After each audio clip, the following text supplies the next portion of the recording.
એક જ્વેલર્સ અંદર એમના ઉપર અસોલ્ટ કરવામાં આવે છે અને એમનું દિવસની અંતે જો પણ જ્વેલરીનો બેગ હોય છે તે લૂંટી લઈ જવાની હકીકત સામે આવી હતી. તેને એફઆઈઆર લોન્ચ થયા પછી તાત્કાલિક પોલીસ દ્વારા એ વિસ્તારના સીસીટીવી કેમેરા ચેક કરવાનું કાર્યવાહી હાથ ધરવામાં આવી હતી અને એ સીસીટીવી કેમેરાને ચેક કરતાં પોલીસે જો છે આરોપીઓની મૂવમેન્ટને ટ્રેસ કરવામાં આવ્યું હતું.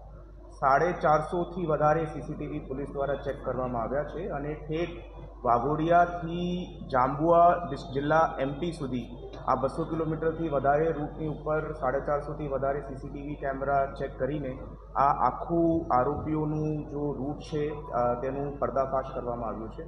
આ જો ગેંગ છે તે જાંબુઆ જિલ્લાની વાસુનિયા ગેંગ તરીકે ઓળખાય છે અને એની અંદર ગેંગના 2 મુખ્ય આરોપી પોલીસ દ્વારા અરેસ્ટ કરવામાં આવ્યા છે, જેની અંદર રમેશ વિજયાભાઈ પરમાર રહેવાસી જાંબુઆ અને રમેશ ઉર્ફે રંગી સાહેબ રહેવાસી જાંબુઆ. આ 2 આરોપીઓની ધરપકડ કરવામાં આવી છે.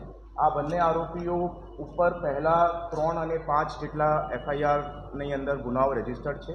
એ સિવાય બીજા 4 આરોપીઓને વોન્ટેડ જાહેર કરવામાં આવ્યું છે, જેની અંદર ભુલેશ ઉર્ફે દિલીપ વાસુનિયા છે, જુવાનસિંહ સકારિયા વાસુનિયા, જેલુ કેગર વાસુનિયા અને રમેશ સરકારિયા વાસુનિયા. આ તમામ ગેંગના સભ્યો ઉપર મહારાષ્ટ્ર, ગુજરાત અને એમપીની અંદર લૂંટ, ધાડ, આર્મ્સ એક્ટ જેવા ગંભીર ગુનાઓ નોંધાયેલા છે અને એક અક્યુઝ ઉપર મહારાષ્ટ્રની અંદર મકોકાનો ગુનો પણ રજીસ્ટર કરવામાં આવ્યો છે, Maharashtra control of organise crime act. અને એક અક્યુઝ જો છે તે 13 વર્ષની સજા કાપીને જેલમાંથી બહાર આવ્યો છે. આ ગુનો આ જગ્યા પર કરવાનું કારણ એ છે કે સીસીટીવી ચેક કરતાં પોલીસે આ હકીકત મળી કે ઘટનાના 1 દિવસ પહેલાં આ લોકો ગોરજ કેન્સર હોસ્પિટલની અંદર રાત્રે રોકાણ કર્યું હતું અને આ લોકોની જો ચાલઢાલ હતી એનાથી એ લાગતું હતું કે they are very comfortable with the location, કે આ હોસ્પિટલની અંદર કઈ જગ્યા સૂવાનું છે, કઈ જગ્યા રૂકવાનું છે, કઈ જગ્યા જમવાનું છે. પૂછપરછ દરમિયાન એ હકીકત સામે આવી છે કે ભાઈ ભુલેશ ઉર્ફે દિલીપ વાસુનિયા જો છે એમની વાઈફનું ઇલાજ આ હોસ્પિટલની અંદર ચાલતું હતું અને એ ઇલાજ દરમિયાન એ ખરીદી કરવા માટે ઘણી વખત વાઘોડિયા ટાઉનની અંદર આવતો હતો અને આ ગેંગની જૂની એમો છે કે ભાઈ જ્વેલરીના શોરૂમ ઉપર કે જ્વેલરીના દુકાન ઉપર કે માણસ ઉપર એવી રીતે અસોલ્ટ કરવાનું અને સોના દાગીના જો છે લૂંટીને ભાગી જવાનું. તો આ લોકોએ આ વાઘોડિયાની અંદર આ પ્લાન બનાવવામાં આવ્યું.